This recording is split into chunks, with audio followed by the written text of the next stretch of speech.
আপা, আমার ছেলে এসএসসি পরীক্ষায় A+ পেয়েছে। তোমার ছেলের খবর কি? আলহামদুলিল্লাহ, আমার ছেলে পরীক্ষায় ফেল করেছে। নিশ্চয় এর মধ্যে কল্যাণ আছে। আমি আমার সন্তানকে বলেছি, ধৈর্য ধরো, হতাশ হও না। আল্লাহ যা করেন বান্দার মঙ্গলের জন্য করেন। নিশ্চয় এই ফেলের মধ্যে আমার সন্তানের জন্য কল্যাণ আছে। তোমার ছেলে পরীক্ষায় ফেল করেছে, এতে তোমার লজ্জা করছে না? আমার ছেলে পরীক্ষায় ফেল করেছে, এটা সত্য কথা। কিন্তু আমার সন্তান 5 ওয়াক্ত নামাজ পড়ে, নিয়মিত কোরআন পড়ে।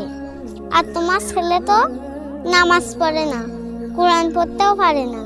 এতে তোমার লজ্জা করে না?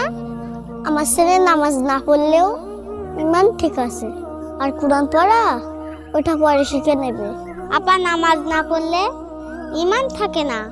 আর আপনি নামাজ পড়েন তো? তোমার কাছে বসলে শুধু নামাজ কালামের কথা কও, এসব শুনতে আমার ভালো লাগে না। আমি বাইরে যাচ্ছি।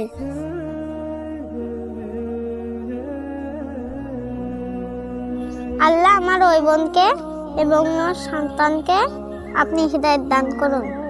বড় আপার কাছে বসলে শুধু নামাজ রোজা সম্পর্কে আলোচনা করে, অন্য কোনো গল্প খুঁজে পায় না। এই জন্য ছেলে ফেল করেছে, এতে আমি খুব খুশি হয়েছি।